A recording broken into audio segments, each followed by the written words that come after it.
All right. Good afternoon, everyone. Welcome to today's training, Tapped In, How Breweries and Bars Can Be Part of Preventing Sexual Violence. My name is Kelsey Alexander. I'm here from the Connecticut Alliance to End Sexual Violence. I'm so happy to see a bunch of folks on with us today. And we are recording the training, so we'll make sure to send that out in case folks registered and were not able to attend. We've been talking about doing a training like this for a long time.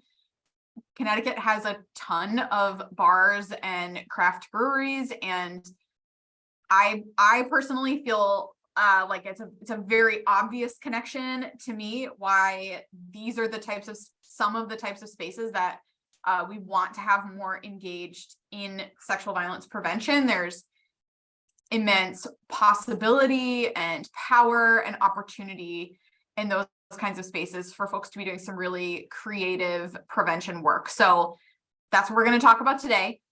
Today's conversation is really a starting place. This is only an hour worth of a workshop. And so some of the stuff we're going to cover, like we could probably spend many more hours talking about it.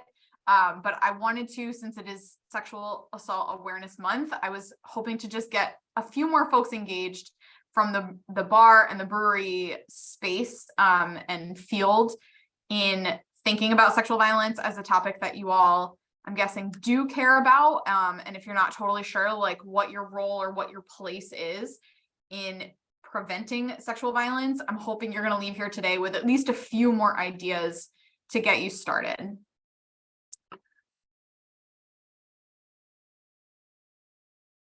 So with that being said, here is what we are going to attempt to cover in the next hour.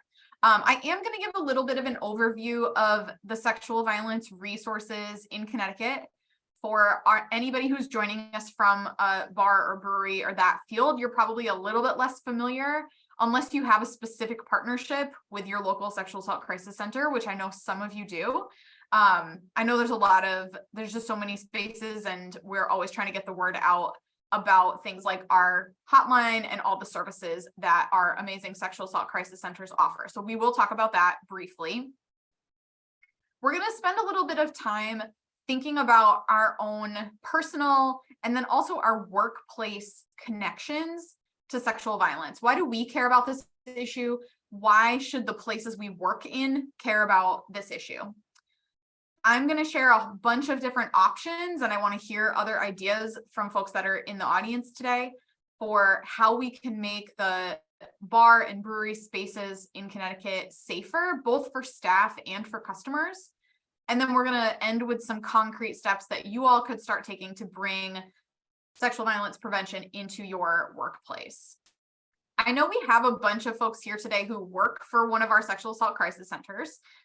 So what I would ask you to do, or what I think might be useful for you to do for the next hour, is as I'm going through, some of the questions that I'm going to ask and some of the things I'm going to ask you to be considering and reflecting on, how might somebody who works in a bar or a brewery how might that person think about those questions, or think about their own connection to the issue? Because obviously for folks working for one of our sexual assault crisis centers, the connection is very, very obvious. You are doing it every single day. So it might be just a good, useful exercise to try to put yourself in the shoes of somebody who is working in a bar or brewery space, or just, maybe you're a person who goes to a lot of bars or breweries, and it could be useful to think about it from that perspective as well. As with most of the conversations and trainings that the Alliance provides, obviously we are going to be talking about sexual violence. And while my hope is that today's conversation feels empowering because we're focused on prevention, this is a tough topic for a lot of people to talk about. We are going to be thinking about our own personal connections to this issue. So please do whatever you need to feel good and comfortable and safe during today's training. Take a break if you need to, and I will hang out at the end if anybody needs anything, if anybody has any questions or wants to follow up about anything.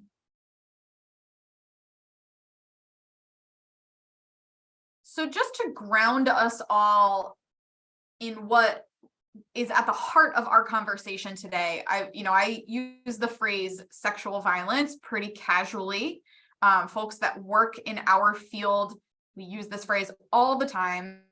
And for folks outside of our field, it might be a little bit unclear what that actually means. Or you may have heard sexual assault or sexual harassment, but what does sexual violence actually encompass? So this is not a complete list on the screen, but these are some of the things we're talking about. Sexual violence ranges from things that are non-physical contact. So one example on the screen right here we've got is taking pictures or recording someone without their permission, watching someone doing something private or intimate without their permission. There may not be any physical contact involved in a behavior like that, but that's still sexual violence. And then there's some things on here I'm sure come to mind a little bit more easily when we say sexual violence. Lots more things involving touching someone's body, pressuring someone to do something sexual they don't want to do, using drugs or alcohol to get someone to do something sexual that they don't want to do. So a whole range, a whole spectrum of behaviors. These are just some of the things, when I'm saying the phrase sexual violence, some of the things that you can know fall into that definition. Does anybody have any questions before I move on from this?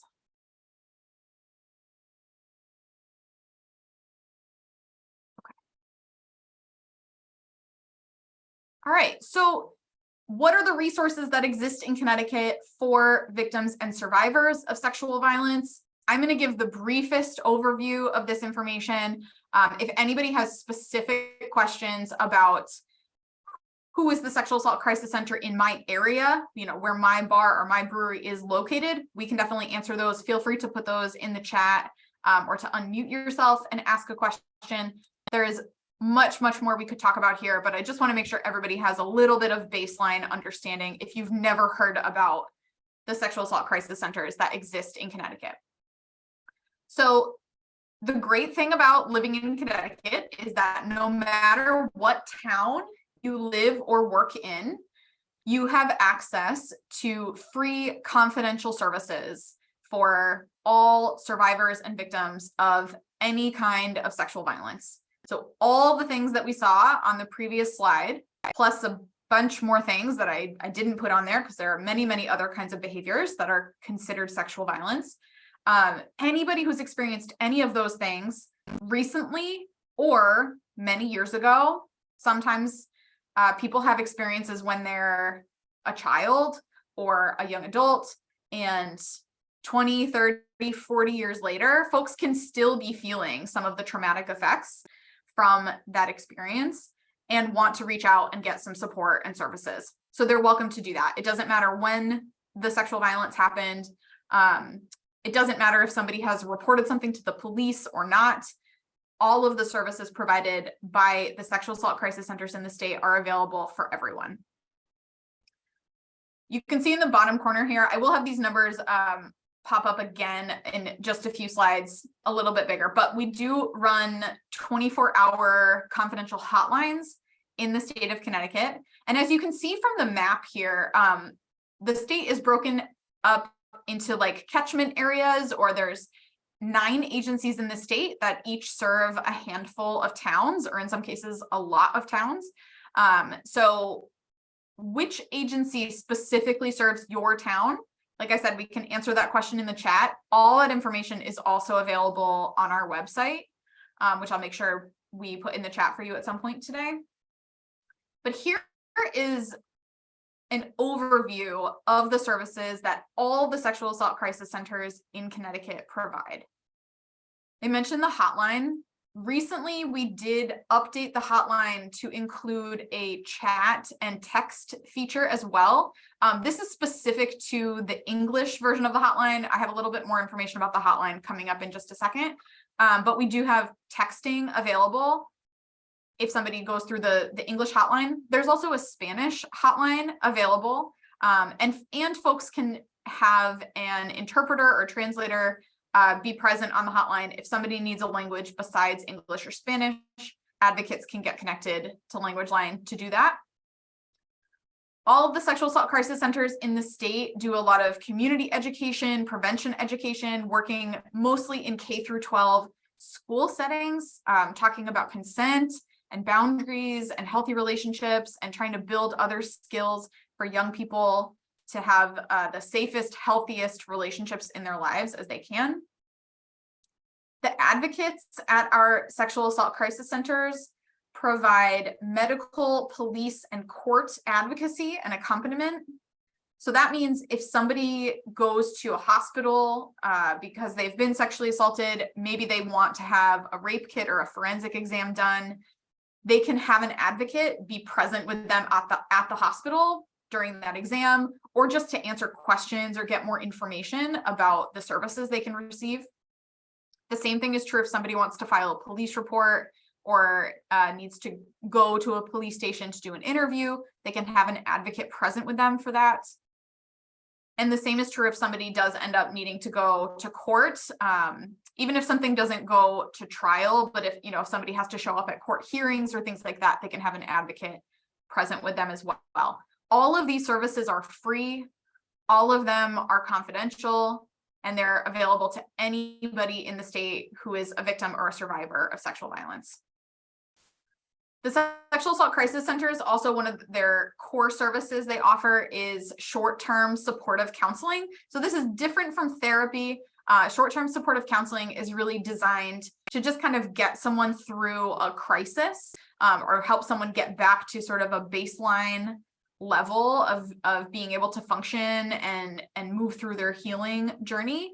But our advocates also provide a lot of referring and information to help people get connected, if they're interested, to a therapist in the community where they could get more long-term support. And finally, kind of along those lines, lots and lots of information and referral. And our member centers, our sexual assault crisis centers, also do a lot of support groups. So this is sort of just a basic overview of the services somebody could expect to receive if they were to call the statewide hotline or call their local sexual assault crisis center. And we really recommend the hotline as the easiest way to get connected. So here is the hotline information. If you don't have this information somewhere, please feel free to take a picture of this. I'll send the slides around to everybody as well after the training, so you can find this there. It's also available on our website. So I mentioned the texting services before. Just an important thing to note, right now, that feature is only available Monday through Friday from 9 to 5. And same thing with the chat services, which you can find on our website at endsexualviolencect.org. So if you know anyone in your life, whether this is through your workplace or not, many of us have friends, family members, people in our lives who might benefit from these services. It's a great idea to just have them, maybe have these numbers in your phone so that you can offer them to people. Any questions about services before I move on?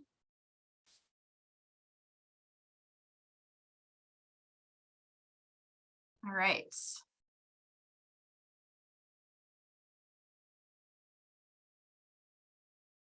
Okay. So now we're going to start thinking about why we're really here today. And I think it is helpful, especially for those of us who don't work in the anti-sexual violence field, who are not sexual assault advocates or educators. I think it's really helpful to understand our own personal connections, or why do we care about preventing sexual violence? Why do we care about this issue? So I am going to start with a poll. This is anonymous. You can also just choose not to answer it if you don't feel like answering it today. It's just a yes or no question. You'll see it pop up on your screen. And then I will be able to share overall the results with everyone, but your answer to the question is anonymous. So the poll question right now is, do you know someone who's had an act of sexual violence committed against them?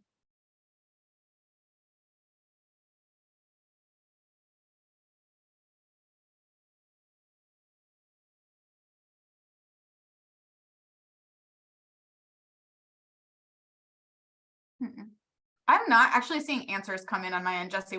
Did the poll pop up for you? Yeah, it did. Okay. Okay, good. I think, do you want me to, you can't see it. It's 100% yes. Oh, okay. I just can't see the answers on my end. Yep. Okay. Thank you for letting me know. I don't know if you all will be able to see this if I click share results, because it looks like zeros on my side, but thank you, Jesse. So really the reason I do this is pretty much in any setting that I'm in, if I'm doing a training with a group of adults from any particular field, the answer, we almost always have 100% of folks responding yes to that question. Today's group is a little unique because we have so many people who are working at one of our sexual assault crisis centers. So of course you all know people who are affected by this issue. Many of us who work in this field are survivors ourselves. But I just like to drive home that while we can hear statistics all the time about, it's almost half of women and 1 in 3 men have had some kind of experience of sexual violence at some point in their lifetime. I think the numbers don't mean as much as when we can think of an actual person we know and care about, and maybe know a little bit about their story and know how that experience has impacted their life. So I want you to hold on to, and in fact, if you have a piece of paper and a pen, or you could use your phone or anything near you, to just write down, spend like 10 seconds writing down, why do you feel personally connected to this issue? Your answer might be just the name of a person who you care about that this has impacted, or maybe you feel some other personal connection besides just knowing a survivor or being a survivor.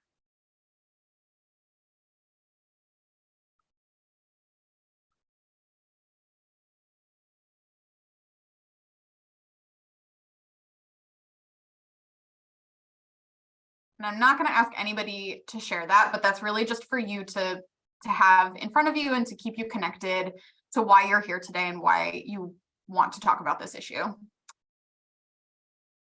We are going to use Jamboard in just a minute to explore some more of our workplace connections to sexual violence. So I'll pull that up in just a second. And just as a reminder, the things that we share on Jamboard as well are also anonymous. If you've never used that before, it's very easy. I'll talk you through it. But you can feel free to be honest about your answers to this as well. So this is our first Jamboard question for today.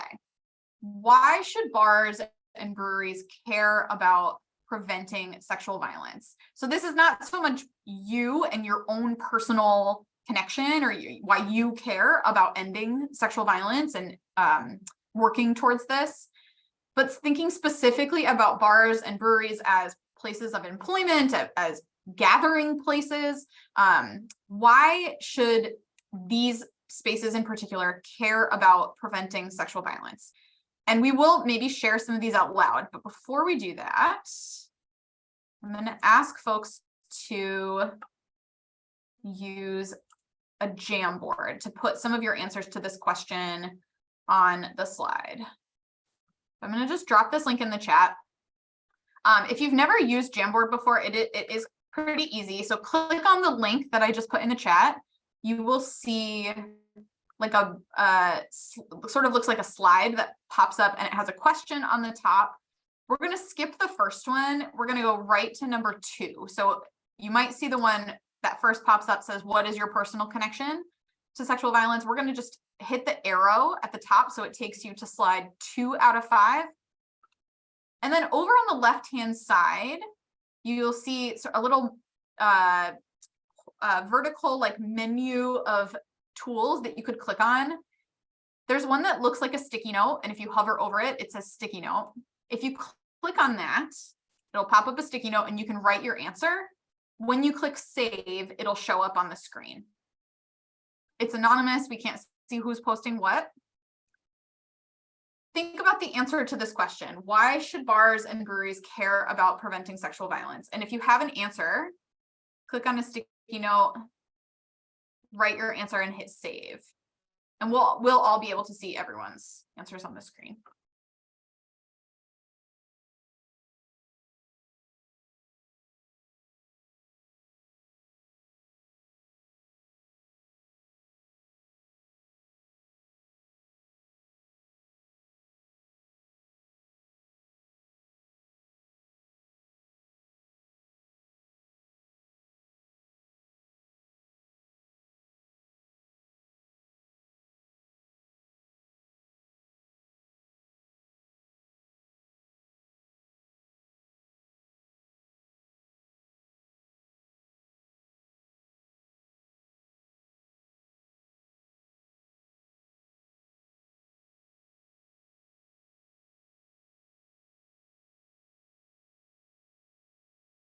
Oh man, So they don't, okay, never mind. You're seeing this.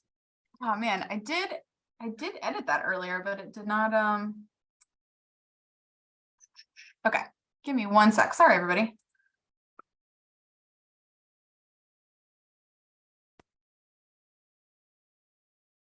Okay, I think it should work now. Somebody want to try and let me know?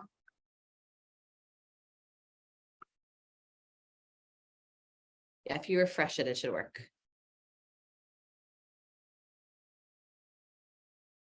Thanks, Marlene's.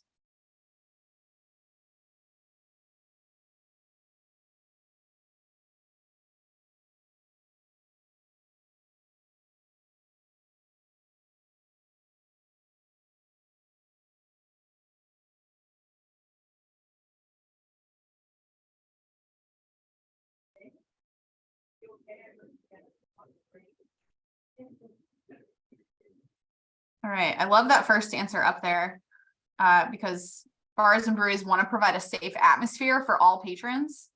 It's a great answer.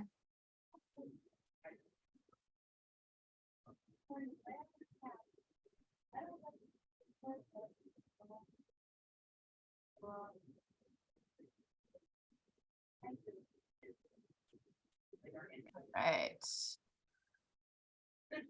So we've got another response that says, because alcohol and lowered inhibitions sometimes is a dangerous environment, because alcohol can increase risk of violence, because of the high exposure of sexual violence that occurs in bars and breweries, because they want people to come back. Those are all great answers. So feel free to keep adding to this. I'm going to go back to my slides.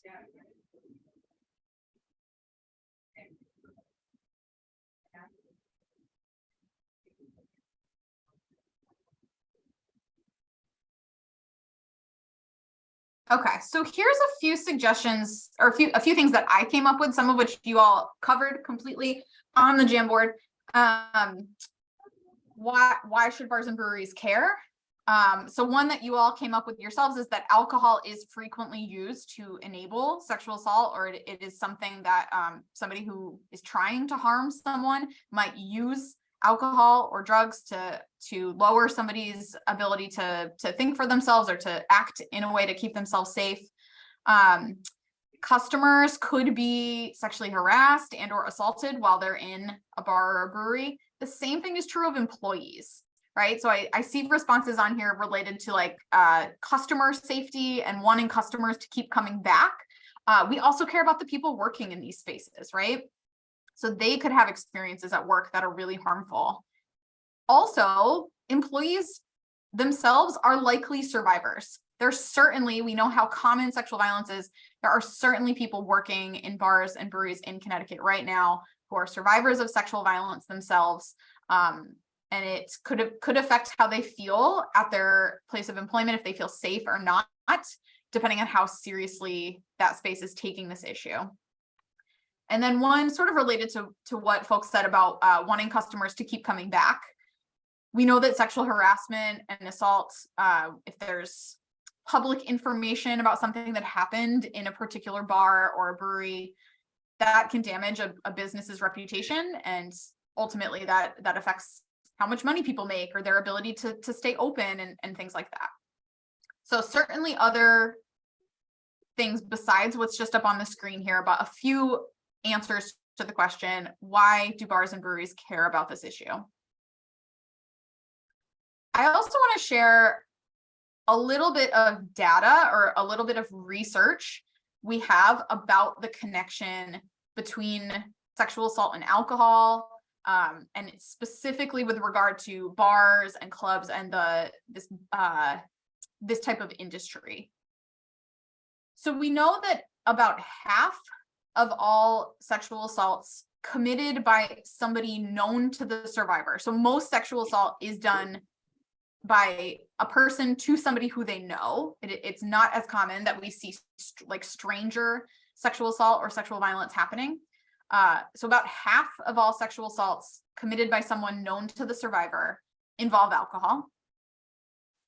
90% of this is the language that they used in the study, aggressive incidents involving sexual advances in bars and clubs were men sexually assaulting women, and rarely did staff intervene. So we're going to talk a little bit about bystander intervention and helping staff feel really confident and comfortable identifying problematic situations and being able to intervene. We'll talk about that a little bit today because there's definitely room for improvement, it sounds like there. And there are more sexual harassment claims filed in the restaurant industry than in any other in the United States. In this industry, it is believed that up to 90% of women and 70% of men reportedly experience some form of sexual harassment. So we have our personal feelings, our personal beliefs about why this issue should matter to the bar and brewery industry. This is just a little bit of data to help also drive that point home. Actually, before I go to this next section, any questions or comments about anything we've talked about so far? You can use the chat, you can unmute.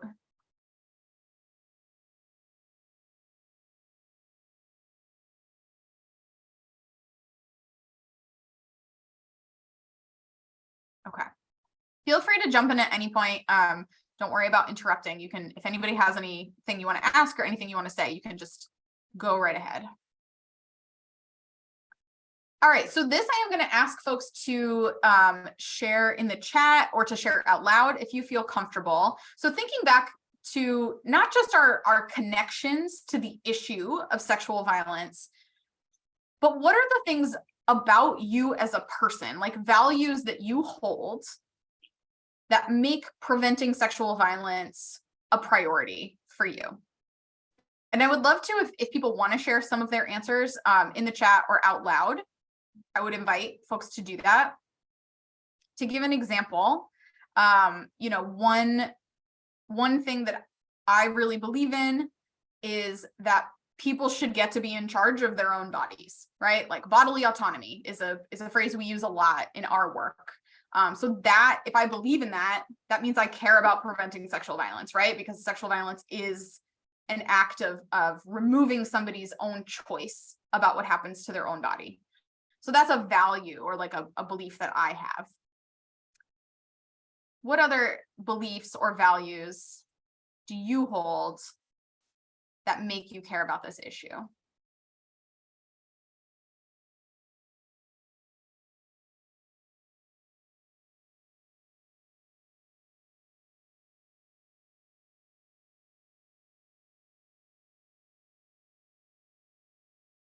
So in the chat, we've got, regardless of gender, you should feel and be safe.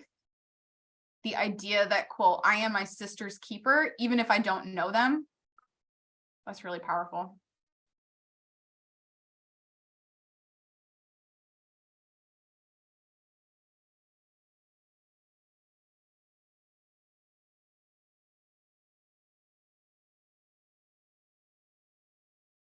It happens to so many people and so often, yet no one talks about it. So to me, that sounds, yeah, I was just going to add like a value for like honesty and open communication about hard issues, right? That's great. And knowing that if we can't talk about something, it's really, really going to be difficult for us to end it or to eliminate it. Great. So feel free as you continue to think to add more of your own personal values into the chat. Now I'm wondering, we're going to go back to the Jamboard for this. What values or beliefs does your workplace hold, implicitly or explicitly, that make preventing sexual violence a priority? And I'm going to give some, before we do the Jamboard, I'm going to give a few examples of how you might know what your workplace's values are. Because I think this is something that unless, I mean, we might have our organizations, our companies might have like a mission statement or a vision statement or something like that, that might explicitly state these are what our values are. But there's actually a lot of ways that the places we work communicate their values that are a little bit less obvious. So here's a few ideas, a few areas you could think about. What sorts of conversations or what topics come up repeatedly during meetings or check-ins or debriefs, or if your organization has brought in training for something, like what topics do they seem to be bringing to the forefront over and over again? If you work for a bar or brewery, how do the staff want customers to feel while they're in that space? How does leadership want staff to feel while they're at work? If your organization or bar or brewery has done any sort of campaign or initiative or anything like that, that can be revealing of what your values are. If you have prominent partnerships, other community organizations, other businesses that you've partnered with, that says something about what your values are. And then even stuff as basic as like, what is your name? Does your company have a slogan? Does it have a logo? What does your merch look like? Like all of that communicates things about your workplace. So if you are looking at the Jamboard, let me pull it up again. If you click to the next slide at the top, number 3, what values or beliefs does your workplace hold that make preventing sexual violence a priority? I'll give an example. I'm thinking back to the question about how does like staff want people to feel when they're in the space? So if I'm thinking about a bar or brewery and like the customers that are there, how do I assume that most staff probably want those customers to feel? I think of bars and breweries as like gathering places. So maybe they want like a sense of community, right? Like that might be a value. So let's take a few seconds to add to this.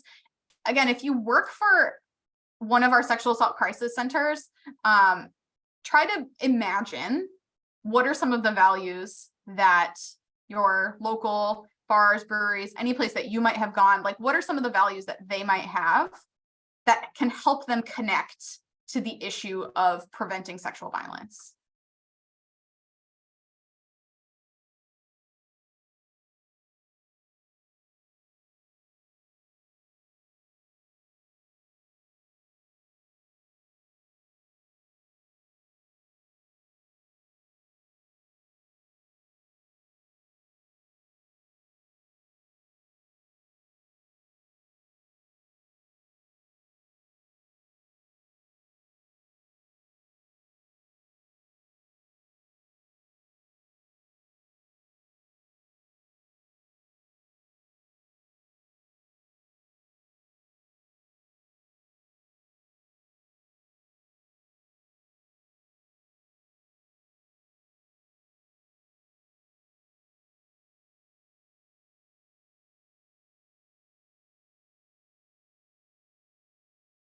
All right, I'm gonna leave this up for like 10 more seconds.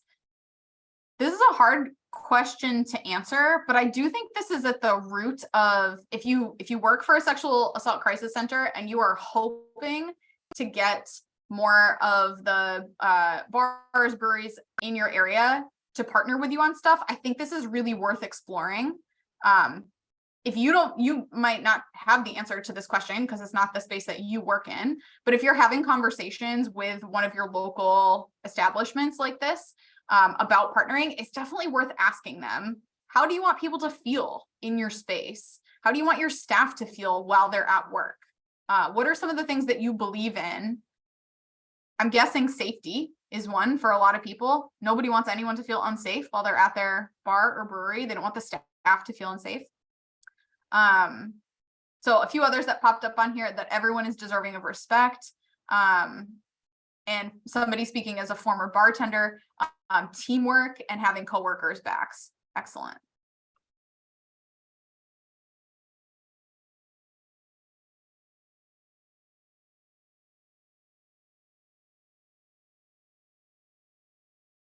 All right. So those are, the more we can think through some of those questions about how do I feel personally connected to this issue and how does my workplace feel connected to this issue, that is going to help us really build motivation for ourselves, but also for, you know, if we are asking our staff to do something else, we're asking staff to attend a training, we are asking staff to adopt a new policy or a procedure for handling some issue that might come up in a bar or a brewery. If we're doing a new campaign and we want staff buy-in, understanding those personal and workplace connections to the issue is really, really important for building some of that intrinsic motivation.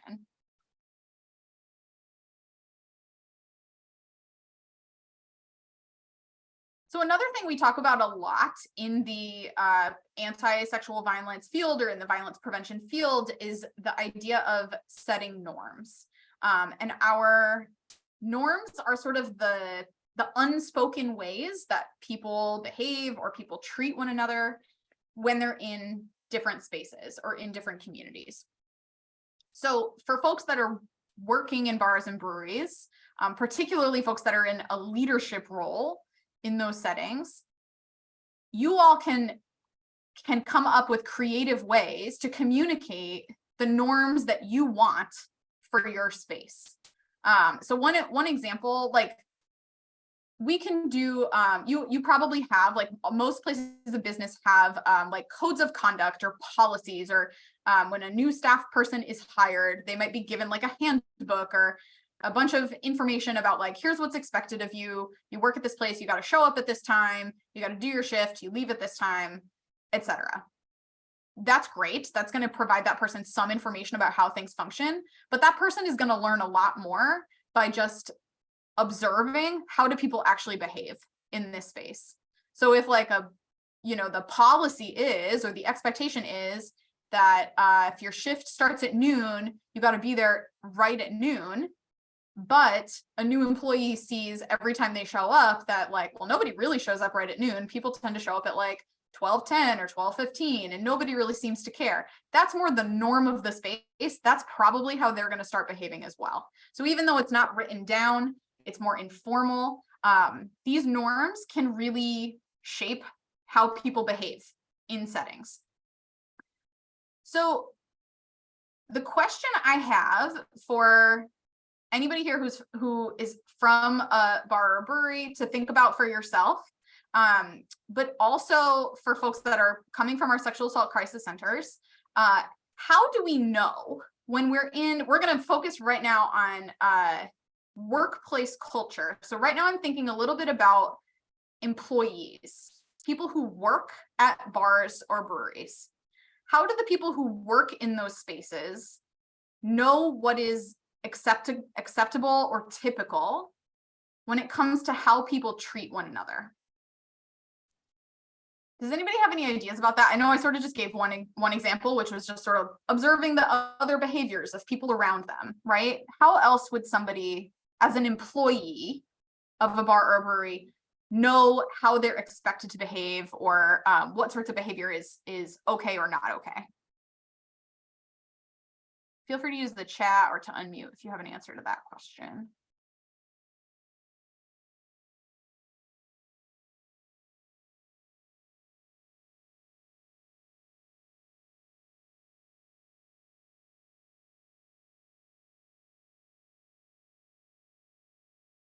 So what does management have strong reactions about? Yeah, that's a great answer. Does management make a big public statement about something, or do they issue a memo or an email, or however people communicate? Like, do they make sure everybody's on the same page about something if somebody behaves in a way that they don't want them to? Or do they not address it at all? Similarly, so how complaints or concerns are handled. Great. Here's I have a few suggestions, some of which I'm going to just click and add a bunch of these up here. I think that's all of them.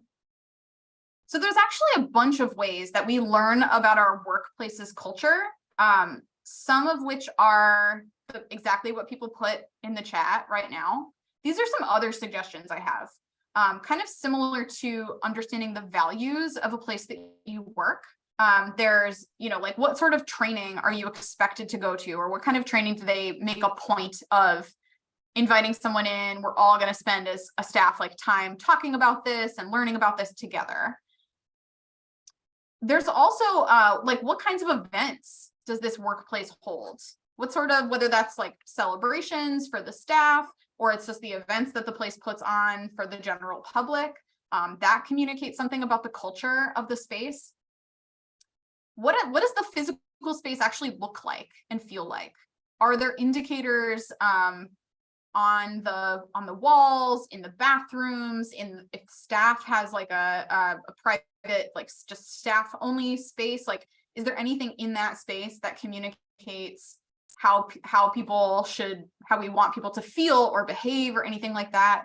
The same thing can be true of the digital spaces that our businesses occupy. Whatever we put on social media, that communicates something about our workplace culture. What sorts of issues do we engage with? What sorts of things do we post about?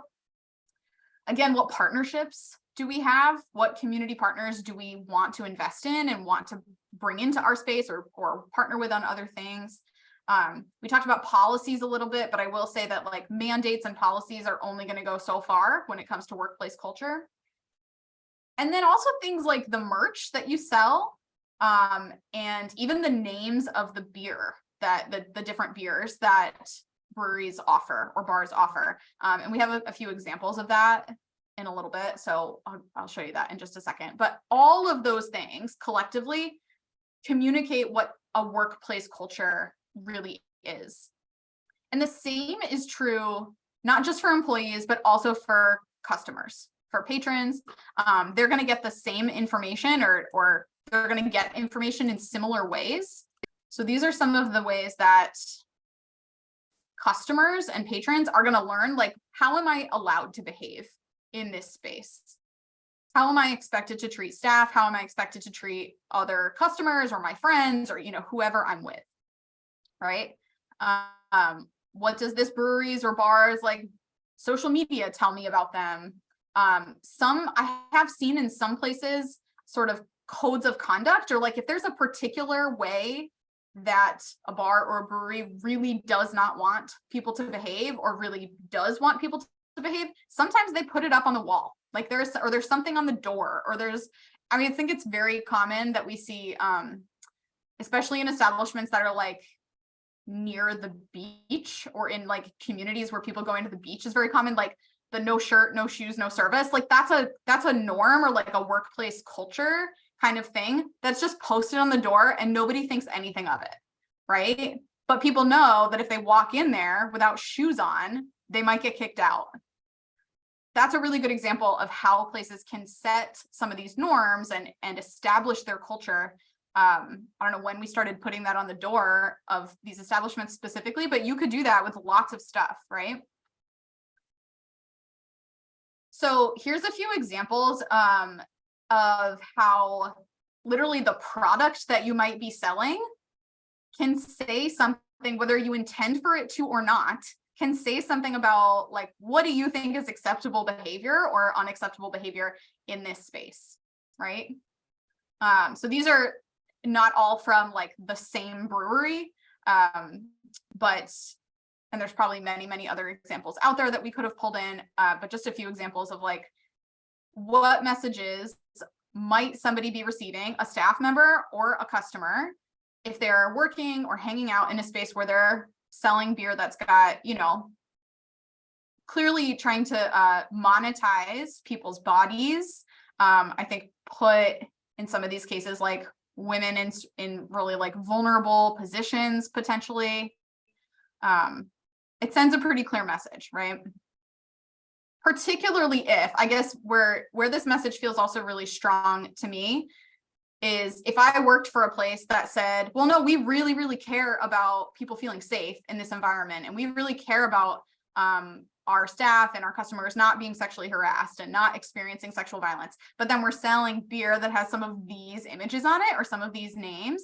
That feels a little bit contradictory to me and maybe difficult to believe that the other message that my leadership or whoever is giving out, that they actually mean it.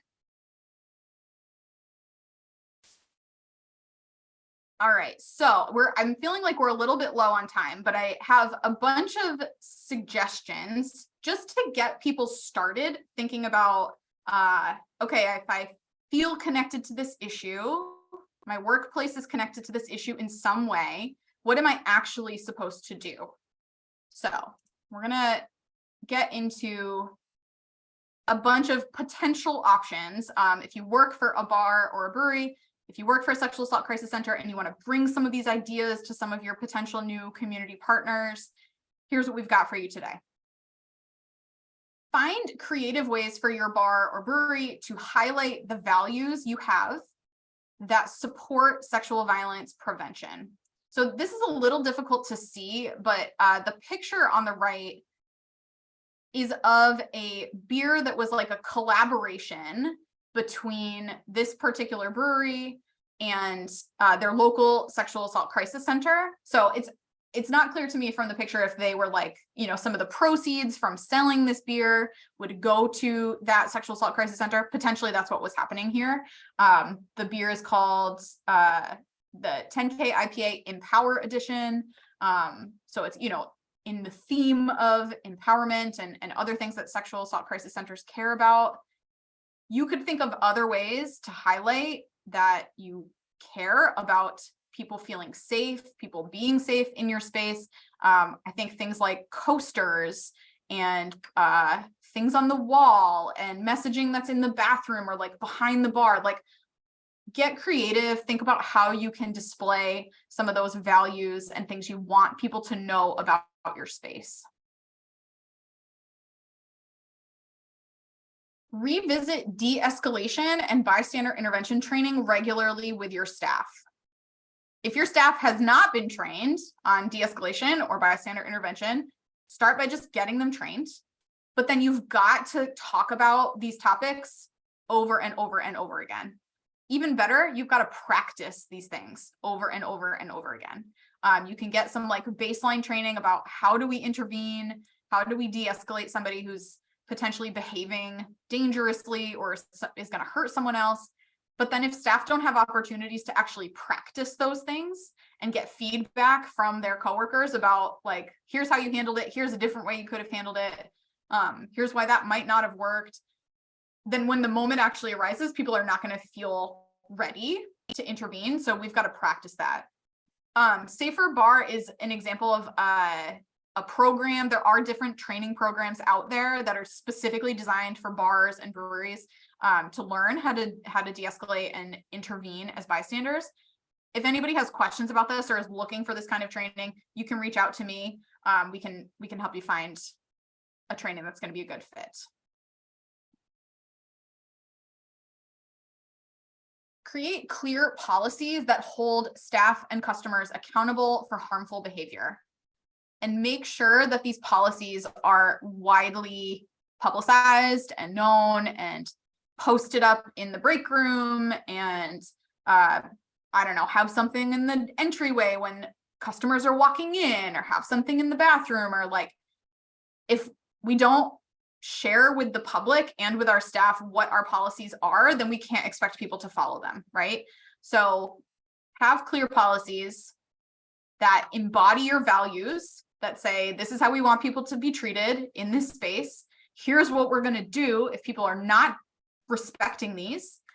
And then publish that, put it on your social media, put it on your website, put it everywhere that somebody might encounter it while they're working for you or in your space.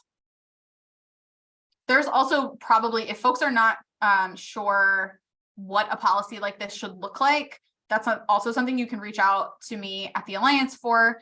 We can probably guide you towards some examples of what these policies might sound like.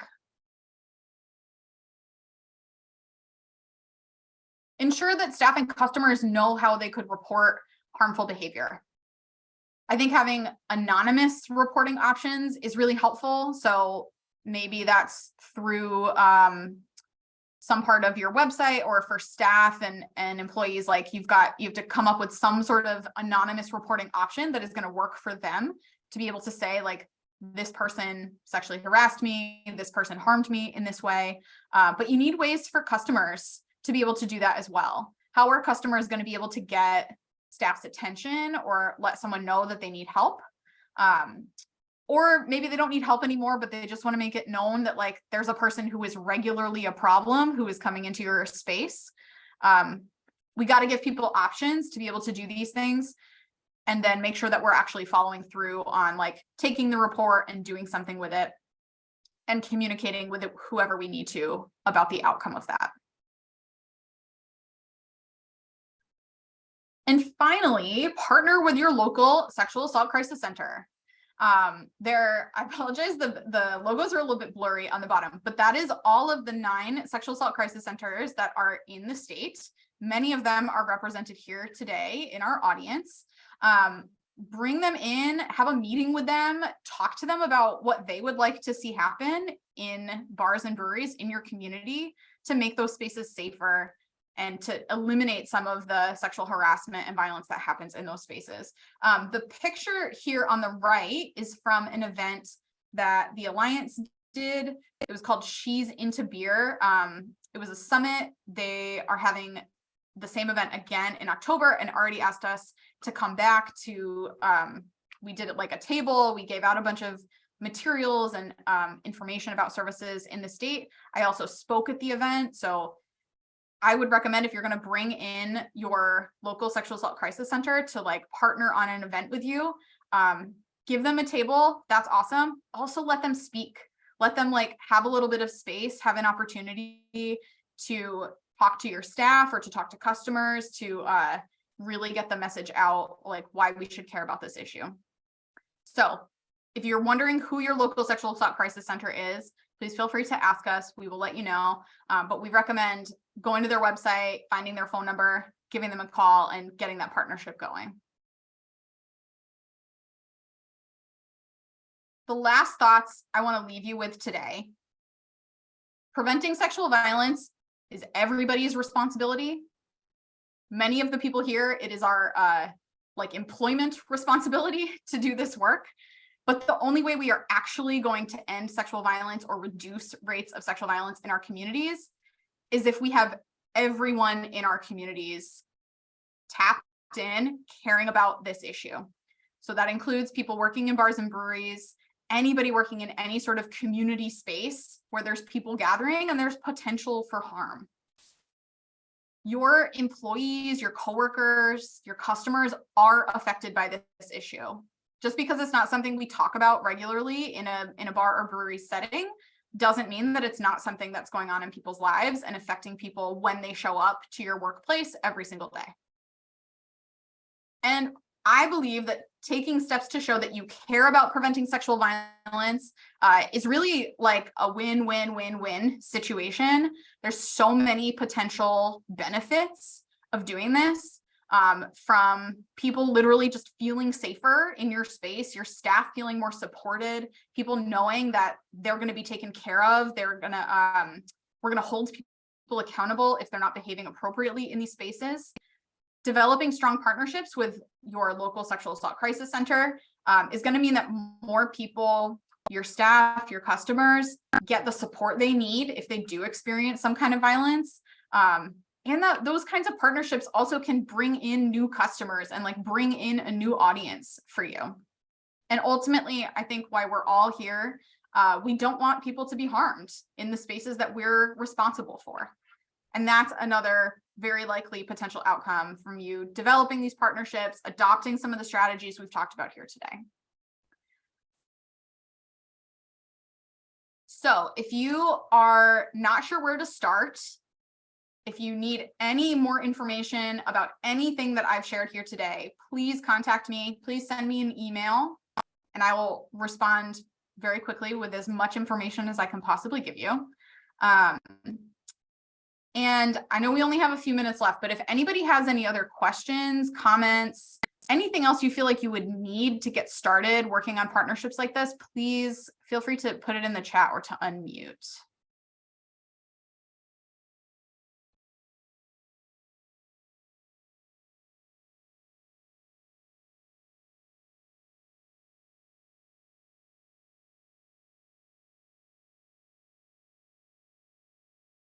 And if not, I just want to say thanks everybody for being here today. This is, as I said before, like the start of this conversation, I think, and I hope to do a longer series on this particular topic at some point in the future, but I hope this is enough to get you started. And let me know what I can do to support you.